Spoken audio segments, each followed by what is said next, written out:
Ini terdengar gila, tapi sebenarnya internet yang kita pakai selama ini berjalan di atas kaca.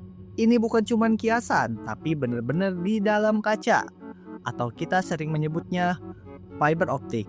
Bahkan faktanya hampir 95% lebih internet kita ada di dalam bawah laut. Dan ini menurut Nicole Starioski. Ternyata banyaknya satelit di langit bukan jadi pengaruh kenapa internet kita cepat. Bahkan bukan jadi faktor utama banyaknya internet di dunia ini. Lalu bagaimana kaca bisa menggantikan kabel tembaga biasa? Bahkan nggak tergantikan oleh satelit. Buat itu ayo kita bahas. Ceritanya sebelum tahun 1988, dunia sebenarnya udah terhubung, tapi bukan oleh cahaya, melainkan oleh listrik di dasar samudra. Terbentang kabel-kabel raksasa yang intinya adalah tembaga. Nama kabelnya koaksial. Mungkin kalian pernah dengar atau bahkan kalian pernah lihat di dalam kabel telepon jadul atau bahkan antena internet, di mana selain menggunakan kabel tembaga, data komputer diubah jadi aliran listrik dan dikirim lewat sana.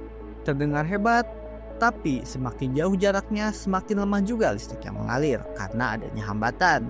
Ini membuat internet terasa lebih lambat dan kadang membuat file yang dikirim menjadi korup. Di titik ini dunia butuh sesuatu yang lebih cepat. Maka tahun 1970-an para ilmuwan mulai bereksperimen dengan mengirim data pakai cahaya. Awalnya terdengar mustahil. Dengan kaca untuk kirim data, dan gilanya mereka berhasil dan bisa. Titik baliknya terjadi di tahun 1988. Dunia akhirnya punya kabel fiber optik bawah laut pertama yang menghubungkan antara benua, namanya TAT-8. Ini bukan cuma upgrade, tapi sebuah revolusi. Karena untuk pertama kalinya data bisa dikirim dalam bentuk cahaya melintasi Samudra Atlantik. Kalian bayangkan, kabel kaca melintas samudra, terdengar gila.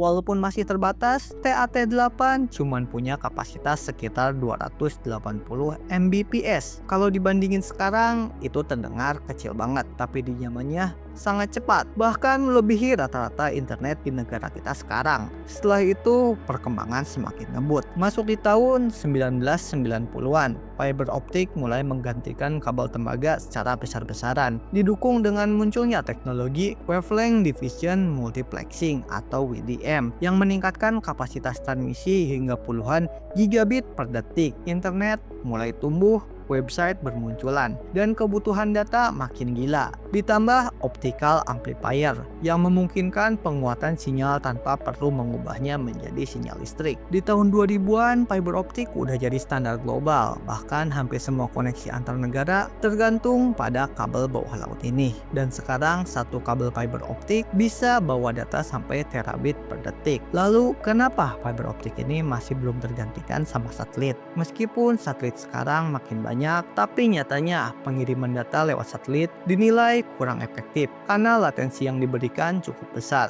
dan banyaknya gangguan di udara dapat mengganggu data yang terkirim. Jadi ingat, kemungkinan data yang sedang kalian kirim atau bahkan saat kalian nonton video ini kemungkinan lagi berenang di bawah laut, dan itu benar-benar terdengar gila tapi nyata adanya.